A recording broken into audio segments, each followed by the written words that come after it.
तो अब हम एक क्वेश्चन देखते हैं, थर्मल डिफॉर्मेशन इन कंपाउंड बार्स। ठीक है, तो कंपाउंड बार्स का मतलब क्या होता है कि बार्स इन सीरीज। ठीक है, तो यहाँ पे बार्स इन सीरीज दिया हुआ है।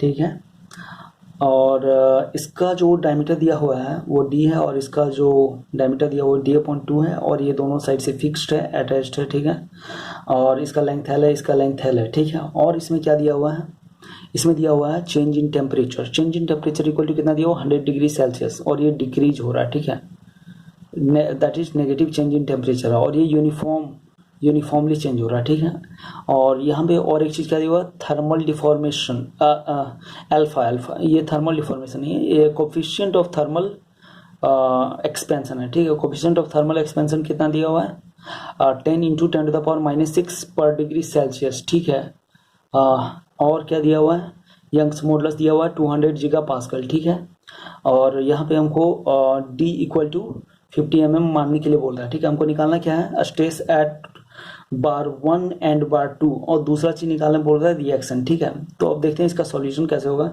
अच्छा, ये बार है। ठीक है, अब इसमें ये जो एक बार लेते हैं, तो पहला चीज यहाँ पे जो होता है इसको सॉल्व करने के लिए वो हम क्या लिखते हैं, P1 = P2 = -R। ये क्यों लिखता है, अब ये जो लोड है ये किस में लगता है, ये लगता है बार, मतलब अगर ये बार को हम अलग करते हैं तो इसमें लगेगा लोड।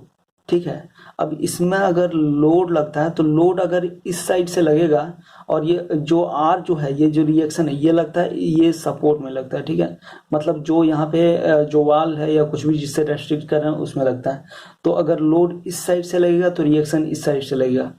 ठीक है, ये हम जानते हैं कि अपोजिट लगता है। तो यहाँ पर भी क्या होता है, लोड अगर इधर लग रहा है तो ये रिएक्शन इस साइड लगेगा। ठीक है, तो हम रिएक्शन का डायरेक्शन हम इधर मान लिए। ठीक है, हम इधर भी मान सकते हैं, किधर भी मान सकते हैं। ठीक है, कहीं भी मान सकते हैं। अब दूसरा जो इसको सॉल्व करने के लिए इक्वेशन होता है, ये हम पहले पढ़ चुके हैं, दैट इज σ1/σ2 = A2/A1। ये क्यों होता है, σ1 = load upon area, that is P1/A1 हो जाएगा, और σ2 = P2/A2। तो P2 यहाँ आएगा और A2 ऊपर में आएगा। ठीक है, तो यहाँ क्या होगा, P1 और P2 कैंसिल हो जाएगा। क्यों, क्योंकि दोनों इक्वल टू -R है। ठीक है, इक्वल है तो कैंसिल हो जाएगा।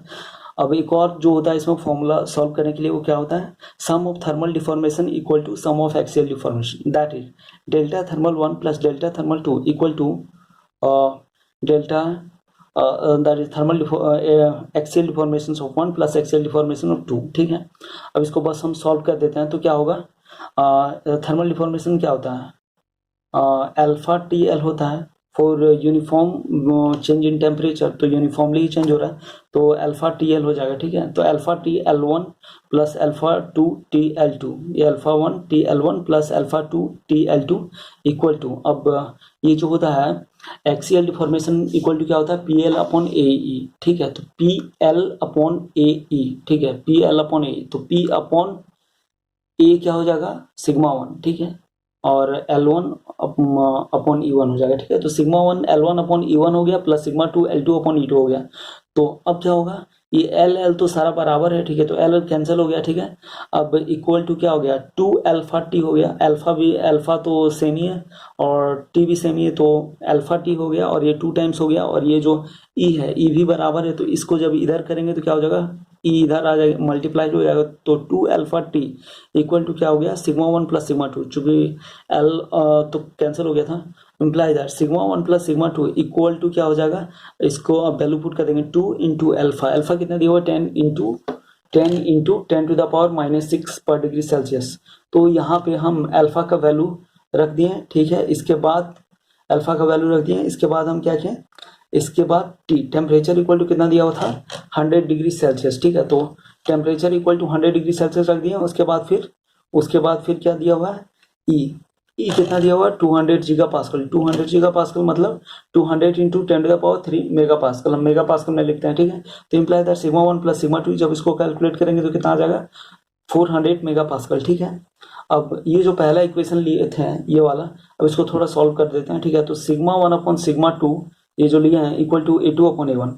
अब A2/A1 का कितना क्या मतलब हो गया, अब इसका A2 मतलब इसका A2 मतलब एरिया क्या है, क्रॉस सेक्शन एरिया है। ठीक है, तो दैट इज π/4 होता है क्रॉस सेक्शनल एरिया, तो ऊपर में भी π/4, नीचे भी π/4 कैंसिल हो जाएगा, और ये क्या हो जाएगा, d2², ऊपर में हो जाएगा d2² और नीचे d1² हो जाएगा। ठीक है, तो d2² इक्वल टू कितना हो जाएगा, d2 square equal to D square upon 4 हो जाएगा, और ये d1 स्क्वायर, और ये यहाँ पे क्या हो जाएगा d1 स्क्वायर, ठीक है, डी स्क्वायर हो जाएगा, ठीक है।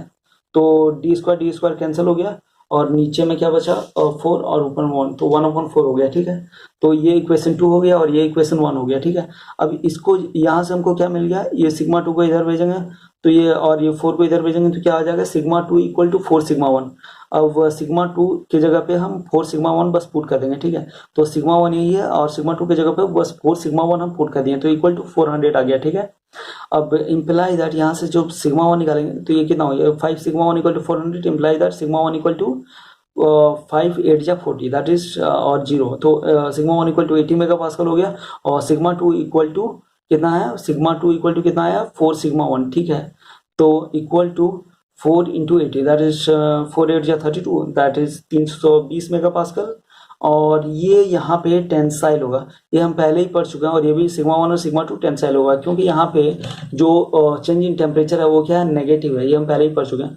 और ऐसे भी हम देख सकते हैं अगर इसमें नेगेटिव चेंज इन टेम्परेचर होगा तो इसका एक्सपेंशन नहीं होगा, इसका कॉन्ट्रैक्शन होगा, ठीक है।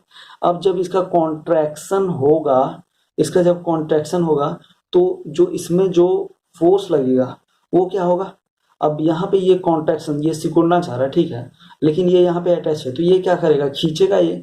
तो खींचना मतलब क्या हुआ, टेंशन। हम जानते हैं कि जो खींचना जो होता है वो टेंशन होता है, और जो दबाना जो होता है किसी भी हम बार को जब दबाते हैं तो उसमें क्या होता है, वो उसमें कंप्रेशन होता है, ठीक है। तो खींचना मतलब टेंशन और दबाना मतलब कंप्रेशन, ठीक है।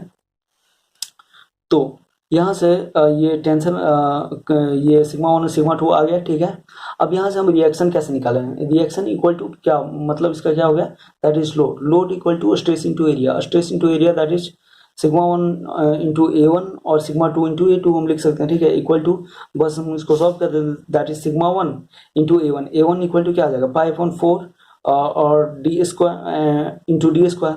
तो ये सिग्मा 1 कितना है 80 है, इंटू π/4, और ये जो डी है, डी हमको कितना एज्यूम करने के लिए बोला है, डी 50 mm एज्यूम करने के लिए बोला है, ठीक है। तो 50 बस यहाँ पे पुट कर दिए, तो डी स्क्वायर, तो जब इसको सॉल्व करेंगे तो कितना आएगा 157.079 किलो न्यूटन, ठीक है।